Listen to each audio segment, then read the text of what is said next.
Hello, viewers, and welcome to this walkthrough video on some of the basics regarding referencing in a correct APA style. Here are some examples and guidelines. And of course, this is useful when you're writing an academic paper for your school or university. The first thing we'll talk about are quotes, quotations that you use in your essay or your paper. So the quoted text will be surrounded by, begin and end with quotation marks. The original author is correctly cited, and the text is identical to the original. So this is a quote. So for example, a famous soccer player always said, "Playing soccer with each other on a beautiful Sunday afternoon is the greatest thing there is." Now again, we see the quotation marks. We see the name of the author, the person who said it or wrote it, the year in which they said it or wrote it. And here we see page numbers. Now that's what you use when you're quoting from a book. Let's look at some more. Here's some more quotes. And when you quote, again, you introduce the source with the author, the date, and if it's a book, you give the page number. According to Lester Bangs, 1988, rock and roll is an attitude. It's not a musical form of a strict sort. It's a way of doing things, of approaching things. Now again, here we know, this is a book written by Lester Bangs. And this particular quote falls on page 17. The date that he wrote the book, or that it was published, more accurately, is 1988. Here, Cheyenne MacDonald, 2013, from the Daily Mail reports, "An unusual pond at the base of the Transantarctic Mountains could reveal what water looks like on Mars." Again, a direct quote. So here's how you can introduce a direct quote using phrases like "according to," "so-and-so reports." Okay. More examples. And I would advise, it's common practice that quotes be fewer than 40 words. If your quotes are too long, you run the risk of, not writing the paper yourself and plagiarizing, essentially. You can't take huge chunks of someone else's ideas and include them in what's meant to be your own work. So here, Fitzgerald concludes, "So we beat on, boats against the current, borne back ceaselessly into the past," ominously referencing time. Now again, here we know it's a book. This quote falls on page 90. Which book is it? It was published in 1925 originally. F. Scott Fitzgerald, The Great Gatsby. So here's one way to introduce a quote. Here's another way. Concluding with, "So we beat on, boats against the current, borne back ceaselessly into the past." Fitzgerald, 1990. "The novel makes an ominous reference to time. This final line shows that," and here will follow your analysis. So basically, this is your evidence, right? If you haven't, watch the video I made on what's called a meal paragraph structure. This is our E, evidence, and this will be A, our analysis. Okay, so here we talked about quotes, quotations. Another way to include source material in your writing is to do so with a paraphrase. Now the difference is a quote is the author's exact words, right? Whereas a paraphrase is the text rewritten in your own words, but the meaning will not change. And the source should be cited correctly according to APA in-text citation rules. What are those? Well, let's take a look. Here's an example. This is the original passage, and it's from, it's from Dutch News.nl, and it was published or made available on their website in 2018. So the original piece reads, "The number of foreign and domestic tourists in the Netherlands rose above 42 million in 2017, an increase of 9%, and the sharpest growth rate since 2006, the National Statistics Office, CBS, reported on Wednesday." Now here's our paraphrased version. Again, we're going to rewrite the same thing in our own wording without changing the meaning. And we have the same source here. According to the National Statistics Office, the Netherlands experienced dramatic growth in tourist numbers in 2017. Okay. More than 42 million tourists traveled to or within the Netherlands that year, representing a 9% increase, the steepest in 12 years. So words like steepest instead of sharpest.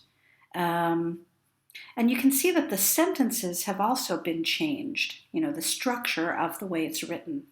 But in essence, it's the same information. Now here you'll notice there are no quotes, right? Because this is a paraphrase, it's not a direct quote.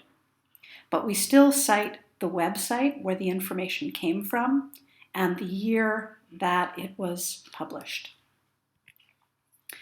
Now here's some common source material examples that students of our program tend to use. Students often use articles from journals they find online. They use, internet articles from credible or reliable websites. Sometimes students quote from books.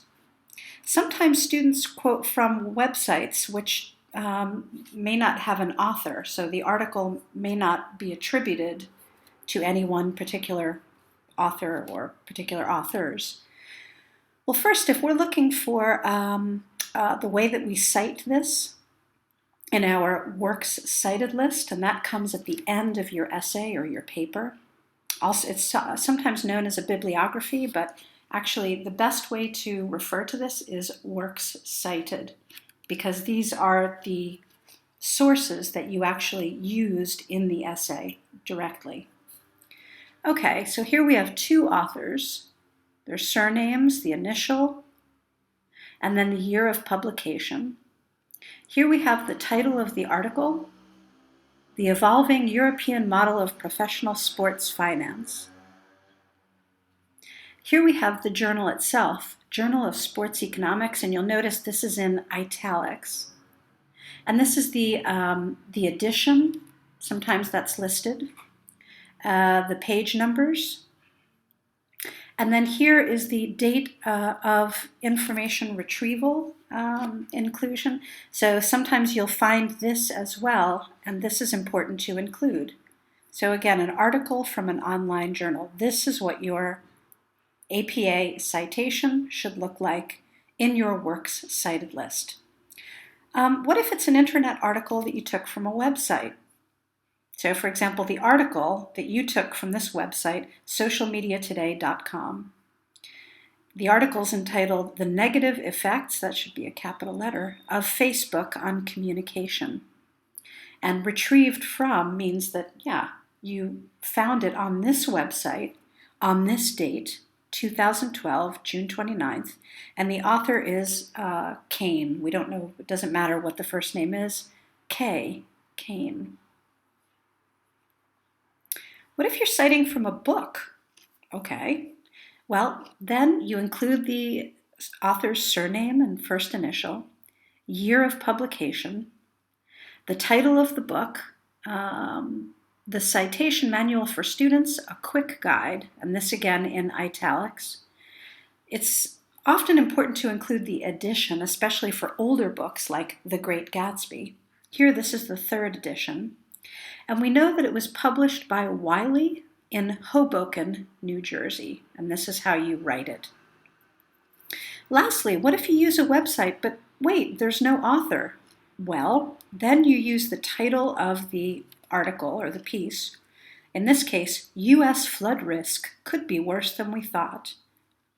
And this piece comes from, it was retrieved from time.com. And this is the URL, okay? This is the actual, address you would find online. And when did you find it online on this website? Oh, July 27th, 2015. Okay, so this is how you correctly cite each of these. Why did I put them in this order? A, C, S, U. Oh, it's alphabetical, of course. So your works cited list needs to be alphabetical. And what you notice here is that this little bit is called a hanging indent.